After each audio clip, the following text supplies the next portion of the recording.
So this is something that's popped up recently um, for myself personally, and then like I always use it as a concept with clients if I can remember to. And there's so many different concepts and tools. But what I mean by using tomorrow for today, at this point, as we're working on these things, we should have these days of feeling really good or relatively really good. Okay.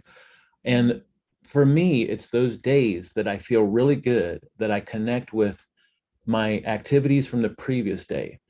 And I'm like, it's like I acknowledge and celebrate the things that I did that made me feel this way today. And then I think about how I want to feel tomorrow as my leverage to do the right things today. Right. So when I get like when I'm on a streak right now, okay. And I mean, and everything's relative, right? So like if you were to look at my food most days, like it would be immaculate to most people. But I have my things. And my things sometimes is I like to have some drinks. Sometimes I'll do some pot. I don't feel like I get too crazy with those things, but if I let them sneak in, too much, too often, or something like that, then I definitely notice something. And when I have my days of being clean, and then the next day I feel it's like there's this clarity and this vibrancy that is so difficult to explain, but I know that most of you probably understand what I'm saying.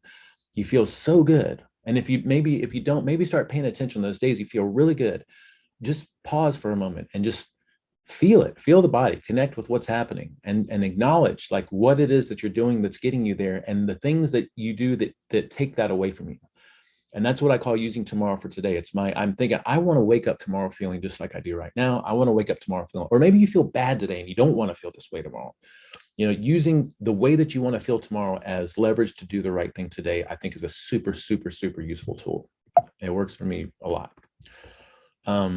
And then connecting with how you feel is a part of that. Okay. So just like acknowledging, oh, it's the best thing in the world when you have these days that are strung together that just get it right and you feel really good. And it's just like, man, it's like I say to myself, it's never worth what I do that makes me not feel this way. It's almost never worth it.